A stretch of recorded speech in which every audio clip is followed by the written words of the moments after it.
A train caught alight which was travelling between Century City and Cantonmade stations. 5 carriages were destroyed in the blaze. Cost estimates of the damages will be confirmed once Pras's loss adjusters have assessed the damage after the train had been taken to the Metro Rail depot. In the past 5 years, more than 200 coaches have been gutted in the province at a cost of more than 600 million rand. Right, well, the Democratic Alliance concluded its first federal executive meeting today. The party will be battling it out in court with Gauteng MEC of Cooperative Governance and Traditional Affairs, Lebogang Maile. On Thursday, Maile suspended 2 DA councillors, the former Johannesburg Speaker Vasco da Gama and Tshwane Speaker Katlego Matebe, for 3 and 6 months, respectively, without pay. FedEx met for the first time this year to discuss a number of issues, including the party's preparation for the policy and elective Congress that will take place later this year. The loss of another ward in the Northwest left the DA licking its wounds. The FF Plus claimed victory of Ward 9 in Refiloe. Meanwhile, the party will have a legal showdown in court with COCTA MEC Maile suspended da Gama and Matebe over what he calls a breach of code of conduct. The DA has since approached the Gauteng High Court in Pretoria on Friday, seeking interim relief against Maile's decision to suspend both councillors as they launch a review application. The party has accused Maile of his political party's interests. Right, and the DA's member of Gauteng Legislature, Refiloe Nt'sekhe, now joins us on the line. A very good evening to you, ma'am, and thank you very much for joining us on The Full View.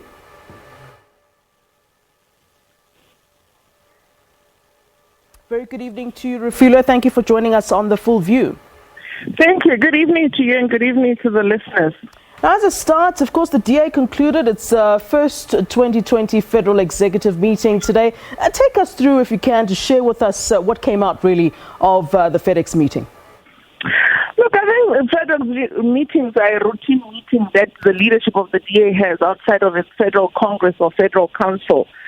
So leadership decisions are made.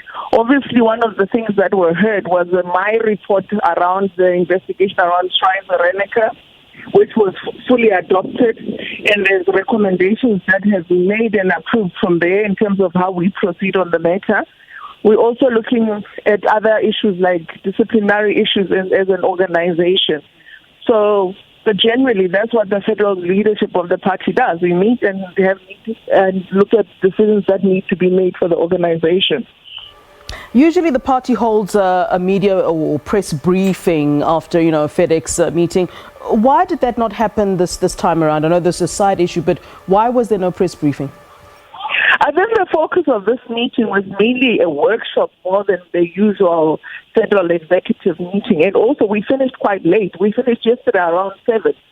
So it was a bit difficult. Usually we meet and then we finish around midday the next day to allow the media to come in for a press conference. So I think that was one of the reasons that came into being.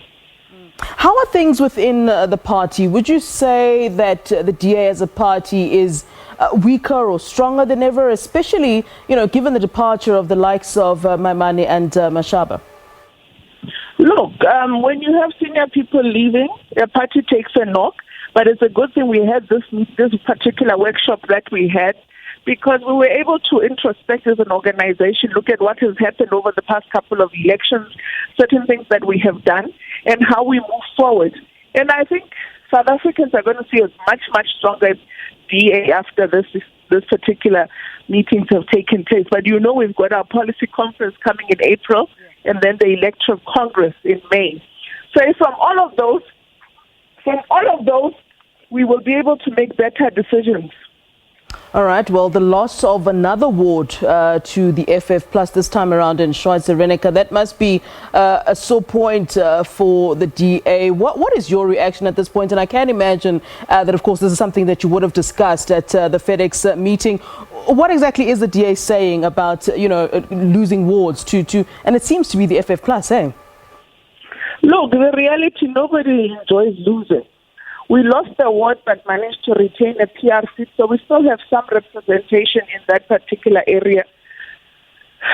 It was a humbling experience because we then also took in my report to say, look at what contributed to us losing in that ward. And I can't give you the details of what the party plans to do because that's not public information yet. But we will go out and rectify a few things to make sure that we get back our voters because there's some things that we did do wrong in the past. And obviously one of the things is to have a provincial roadshow in that area to communicate with those voters.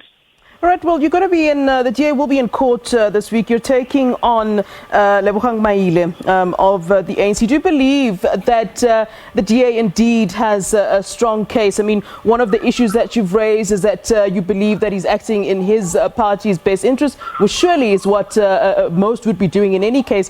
What is the crux really of the DA's case when they go to court, when you go to court on Thursday?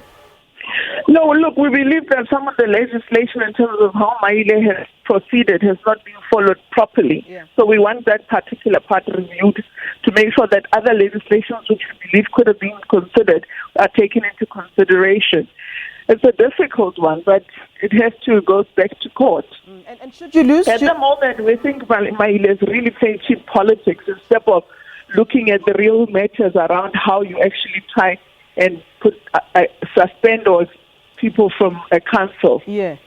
And should you lose then, what's then to happen, say, to Vasco da Gama and Katlego Matheba then, who are currently on a suspension? Remember, we take on political positions to work for the people of South Africa. So no matter what happens, we, as a law-abiding political party and members who join the DA, we believe you join the DA because you believe in what the DA stands for. So, yes, I mean, the two individuals may be adversely affected in the sense that then they will lose their job. Yeah. But this is the nature of a political game. When we get into it, we know that one day you come back, one day you don't. And these things are very, very painful. But this is what you do when you take a vow to serve the country. All right, Refiloe Nt'sekhe, thank you very much for talking to us. No doubt we'll be talking to you later on in the coming week. That's Refiloe Nt'sekhe, DA member of the Gauteng Legislature. They're talking to us about the FedEx meeting, which was held this weekend, which was concluded then today. Unfortunately, no media had a media briefing after it, which is quite unusual when it comes to the DA. But the question there, of course, being answered. Well, look.